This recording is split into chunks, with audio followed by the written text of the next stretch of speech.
Hey God Save Women, I have a story that I want to tell you guys today about the story of Rahab. As I was reading the text about Rahab, it really blew my mind because at first I was wondering, why did the writers only call her a prostitute when she was known for so much more?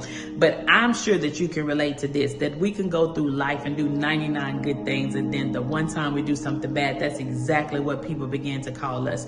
I mean, you could have lied one time, you could have manipulated somebody one time, you could have stolen something. I don't know exactly what you did, but I'm not here to talk about your life. I want to put Rahab's life on display for a second. And I want you to begin to get very curious when you're reading a text. And if you're going to go through and study this, go and read Joshua 2 and then Joshua 6.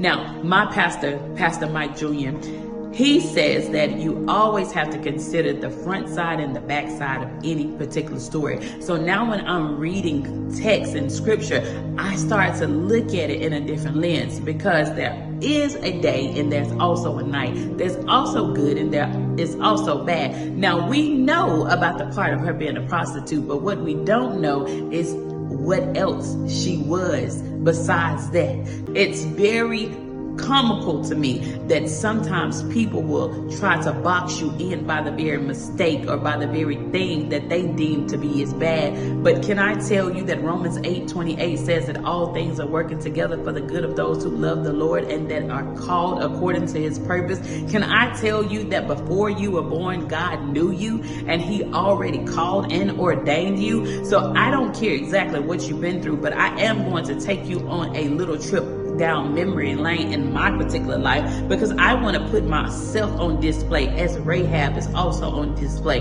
Listen, as a little girl, I know that I struggled because I didn't believe that anybody loved me.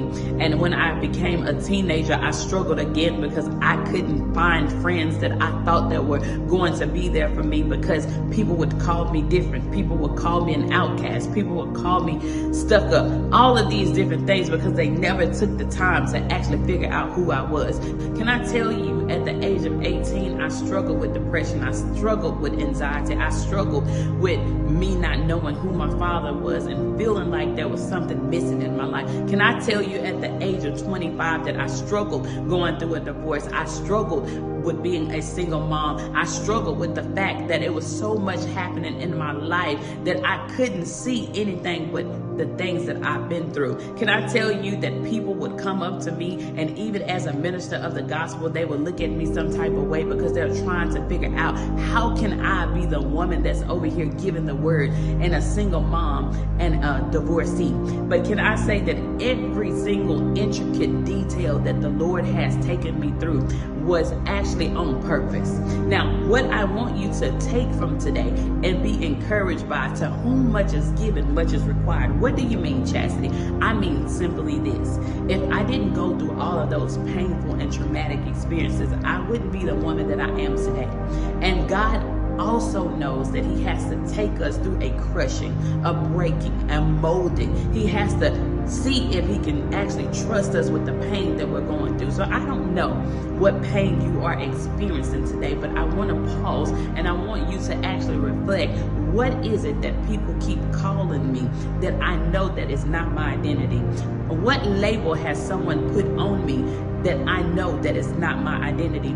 I need you to understand that we will be called many things, but many are called and few are chosen. And the reason why much is given is because God knew that you can actually take on all of the pain. He can entrust you with pain, then he can also entrust you with promises. He can also entrust you with purpose. He can also entrust you with people. He can also entrust you with every single detail that he's going to begin to download inside of you. I need you to understand that your life matters so much that he didn't want to leave one detail out. Just as Rahab's life mattered, because even though it bothered me that the writers only said something about her being a prostitute, I know that Rahab was a good woman. I understand that Rahab had a good heart. How do I know? It's because in the text, it talks about the spies running and that they was under pursuit to be killed. But Rahab began to rescue them by putting them in her home and hiding them out. Now, in this particular time frame, Rahab could have died for her act of courageousness. But can I tell you that when God has a calling on your life, it does not matter who's coming after you, because God is there for you. And when God is for you, then who can be against you? So if you leave with anything today, understand this, that there's always a front side and a back side to every particular story. Now, getting back to me, people may ask me, well, how does all of that tie together? Because I could have allowed all the things that I've been through to actually keep me in hiding. But God wanted me to be a light, and so does He want you to be a light. And just know, God-shaped women, that your story is not over. And every single thing you go through is for His glory. I love you.